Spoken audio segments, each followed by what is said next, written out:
बिस्मिल्लाहिर्रहमानिर्रहीम। मेरा नाम मोहम्मद तारिक है।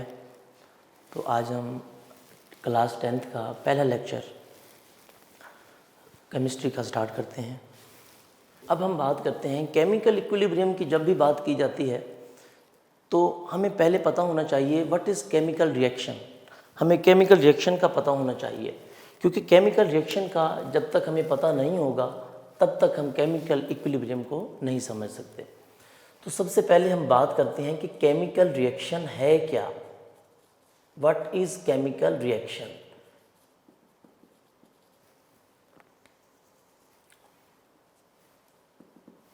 तो केमिकल रिएक्शन होता ये है, केमिकल रिएक्शन में इन केमिकल रिएक्शन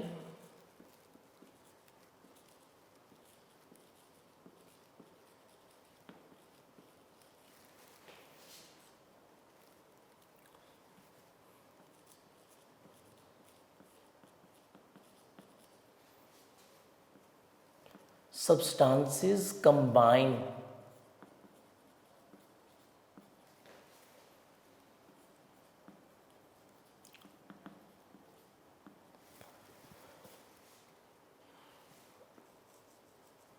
to form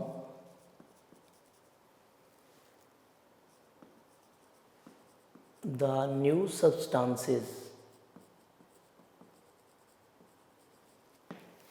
यानी केमिकल रिएक्शन वो होता है जिसमें डिफरेंट सब्सटेंसेस कंबाइन होते हैं एक नया सब्सटेंस बनाने के लिए, उसको केमिकल रिएक्शन कहते हैं।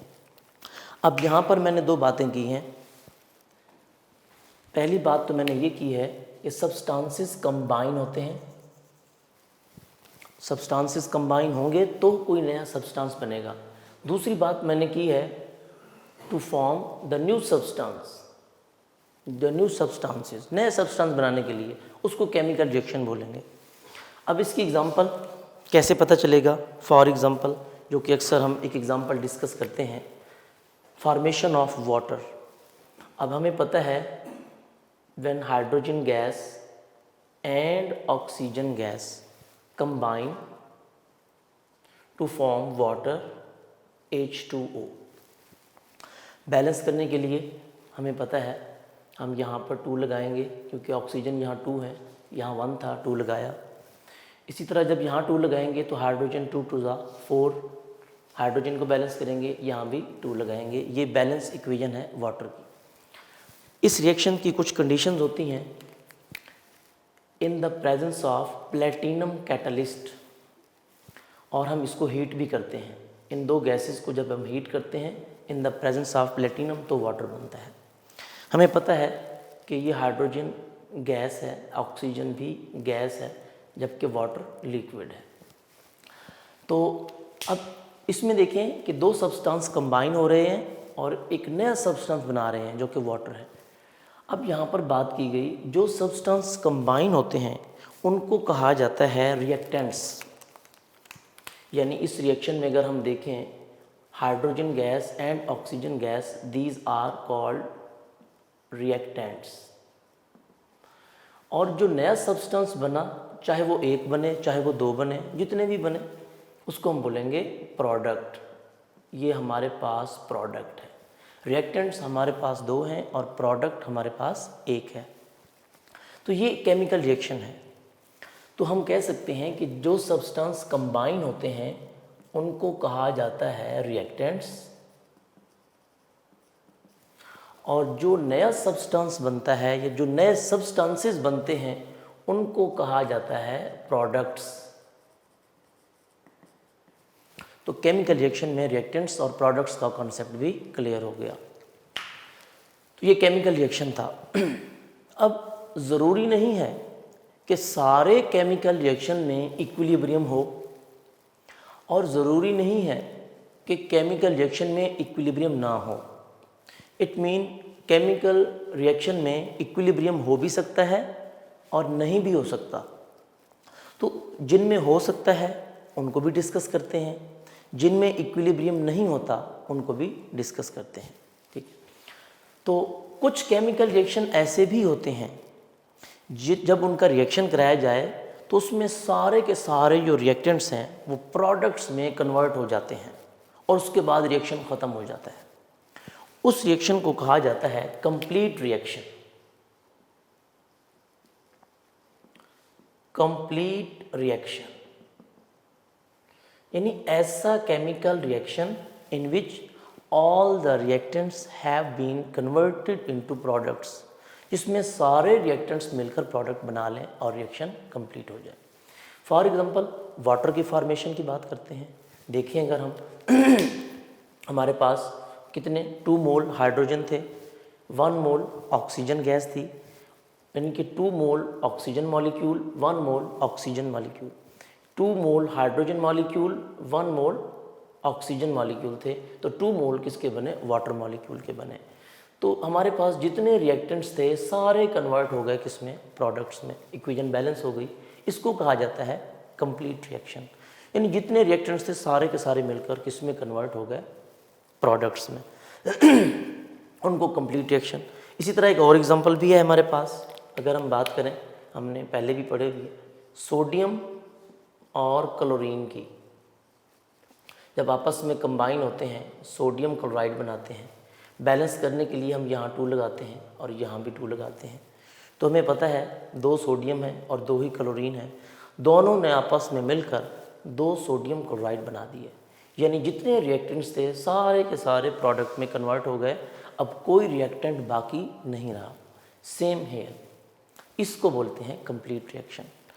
अब कुछ रिएक्शन ऐसे भी होते हैं, कुछ रिएक्शन ऐसे भी होते हैं कि वो कंप्लीट नहीं होते, यानी उनके सारे रिएक्टेंट्स प्रोडक्ट्स में कन्वर्ट नहीं होते। उनको कहा जाता है इनकम्प्लीट रिएक्शन।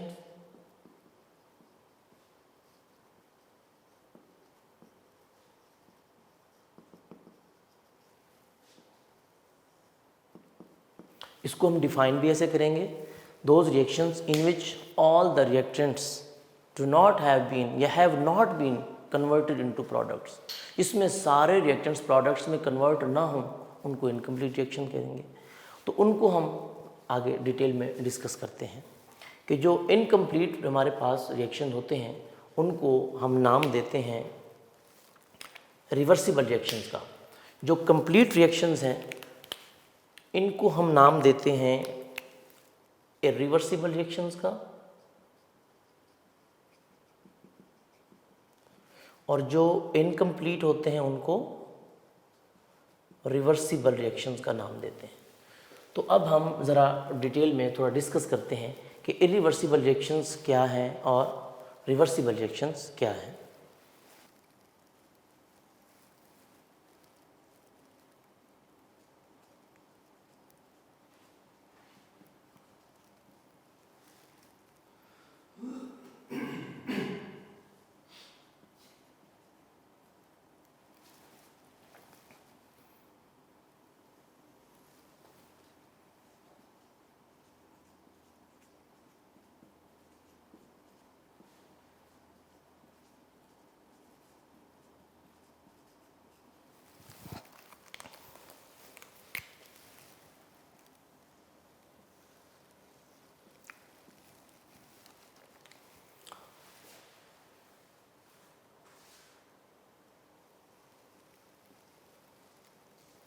जी, अब हम इरिवर्सिबल रिएक्शंस, जैसे मैंने आपको पहले बताया है कि जिनको हम कंप्लीट रिएक्शन कहते हैं, यानी ऐसे रिएक्शंस इन विच जब रिएक्टेंट्स प्रोडक्ट बना लें तो रिएक्शन ख़त्म हो जाता है। यानी दोबारा इन विच ऐसे रिएक्शंस में प्रोडक्ट्स डू नॉट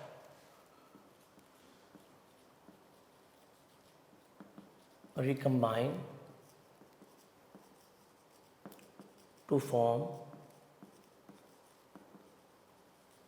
reactants।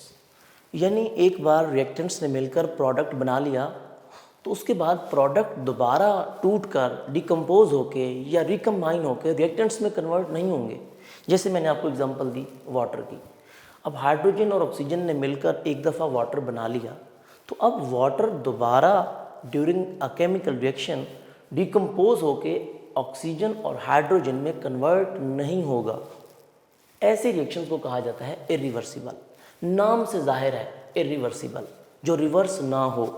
इसकी टर्म को बेहतरीन अंदाज में इस तरह समझा जा सकता है, जैसे एक चीज़ होती है रेगुलर, एक होती है इरेगुलर, जो रेगुलर ना हो। इसी तरह एक चीज़ होती है रेलेवेंट, जो रिलेटेड होती है किसी चीज़ के। एक चीज़ होती है इरेलीवेंट, यानी जो रेलेवेंट ना हो। सेम एक चीज़ होती है रिवर्सिबल, जिसमें रिवर्स हो।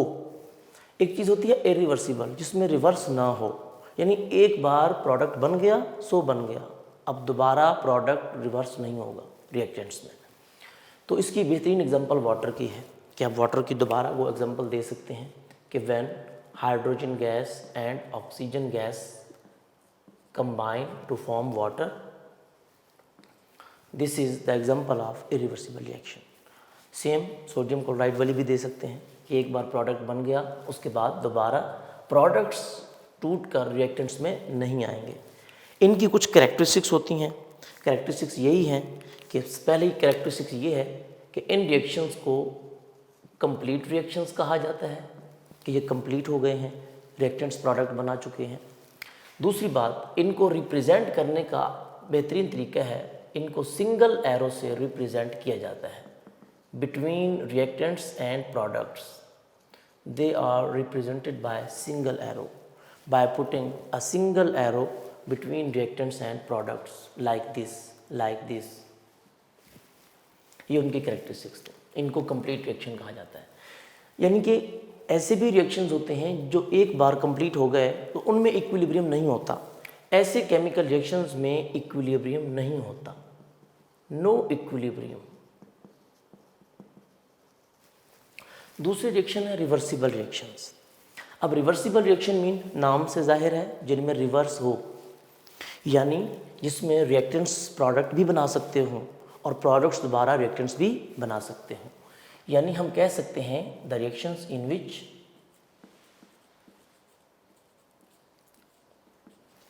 Products can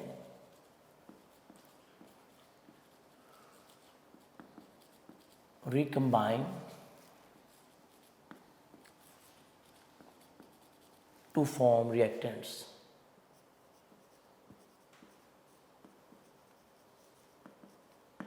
are called reversible reactions। यानी रिएक्टेंट एक बार मिलकर प्रोडक्ट बना रहे हों और प्रोडक्ट दोबारा मिलकर रिएक्टेंट्स बना रहे हों। इन रिएक्शंस को हम सिंगल एरो से रिप्रेजेंट नहीं करते। इनकी भी कुछ कैरेक्टरिस्टिक्स हैं। पहली बात, इनको हम कंप्लीट रिएक्शन कहते थे, इनको कंप्लीट नहीं कहा जाता, इनको हम कहते हैं इनकम्प्लीट रिएक्शंस, ये इनकम्प्लीट होते हैं। दूसरी बात, इरिवर्सिबल रिएक्शन को हम सिंगल एरो से रिप्रेजेंट करते थे, इनको हम डबल एरो से, और डबल एरो भी इस तरह का बिटवीन रिएक्टेंट्स एंड प्रोडक्ट, इनको कहा जाता है डबल एरो या रिवर्सिबल एरो।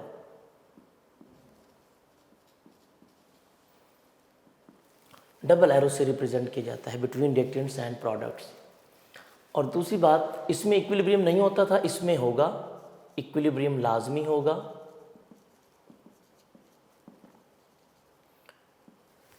यानी इनमें इक्विलिब्रियम होता ही रिवर्सिबल में है, इरिवर्सिबल में इक्विलिब्रियम होता ही नहीं है। तो हम अब रिवर्सिबल रिएक्शन जिनमें इक्विलिब्रियम होता है उसको डिटेल के साथ डिस्कस करते हैं। जी, तो हम रिवर्सिबल रिएक्शन की बात कर रहे थे कि रिवर्सिबल रिएक्शन में प्रोडक्ट्स कैन रिकम्बाइन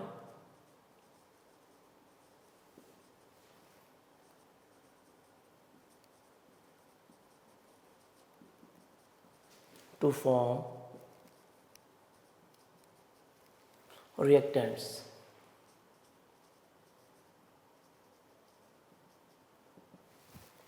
उनको रिवर्सिबल कहेंगे। कैरेक्टरिस्टिक्स भी हमने डिस्कस की। एक टाइम ऐसा आता है कि rate of forward reaction becomes equal to rate of reverse reaction. Rate of forward reaction becomes equal to rate of reverse reaction।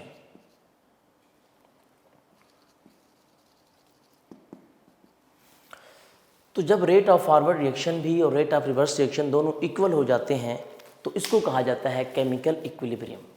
तो रिवर्सिबल रिएक्शन मैंने आपको पहले ही कहा था कि होता ही उनमें है जिनमें रिवर्सिबल रिएक्शन हो, जिसमें रिवर्स रिएक्शन हो उसमें होता है।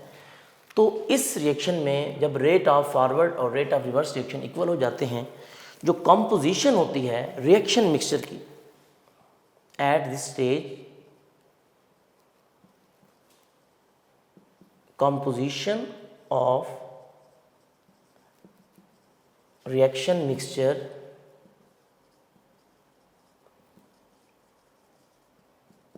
रिमेन्स कांस्टेंट, वो चेंज नहीं होती। फॉर एग्जांपल, यानी हमारे पास इस एग्जांपल की अगर हम बात करें तो इसमें एट द एंड जब भी देखेंगे रिएक्शन में hydrogen iodine and hydrogen iodide, ये रिएक्शन मिक्सचर है, इसकी अमाउंट कांस्टेंट रहेगी, इसकी अमाउंट चेंज नहीं होगी। सेम इस एग्जांपल में अगर हम बात करें तो इसमें calcium carbonate, carbon dioxide and calcium oxide, इन तीनों चीज़ों की जो अमाउंट है, कंसंट्रेशन है, वो भी क्या रहेगी, कांस्टेंट रहेगी, वो चेंज नहीं होगी। यानी हम केमिकल इक्विलिब्रियम को डिफाइन कर सकते हैं कि ये एक ऐसी स्टेट है, एक ऐसी स्टेज है कि जिसमें रेट ऑफ फॉरवर्ड रिएक्शन और rate of reverse reaction equal होते हैं, लेकिन composition of reaction mixture remain constant. और अगर हम इसकी बात करें तो रेट ऑफ फॉरवर्ड रिएक्शन, जैसा कि हमें पता है, इसकी डायरेक्शन लेफ़्ट टू राइट होती है, और रेट ऑफ रिवर्स रिएक्शन इसकी डायरेक्शन राइट टू लेफ़्ट होती है। तो हम कह सकते हैं कि rate of forward reaction becomes equal to the rate of reverse reaction but in opposite direction. इन दोनों रिएक्शंस की जो डायरेक्शन है वो क्या होती है, अपोजिट होती है। यानी एक लेफ़्ट टू राइट होता है तो दूसरा राइट टू लेफ़्ट होता है, यानी ये लेफ़्ट टू राइट और ये राइट टू लेफ़्ट। तो इस तरीके से हम कह सकते हैं कि ये अपोजिट डायरेक्शन में होते हैं। तो केमिकल इक्विलिब्रियम, ये था केमिकल इक्विलिब्रियम स्टेट। अब केमिकल इक्विलिब्रियम भी हमारे पास दो तरह का होता है। अब उनमें कौन कौन सी इसकी टाइप्स होती हैं केमिकल इक्विलिब्रियम की, वो हम डिस्कस करते हैं।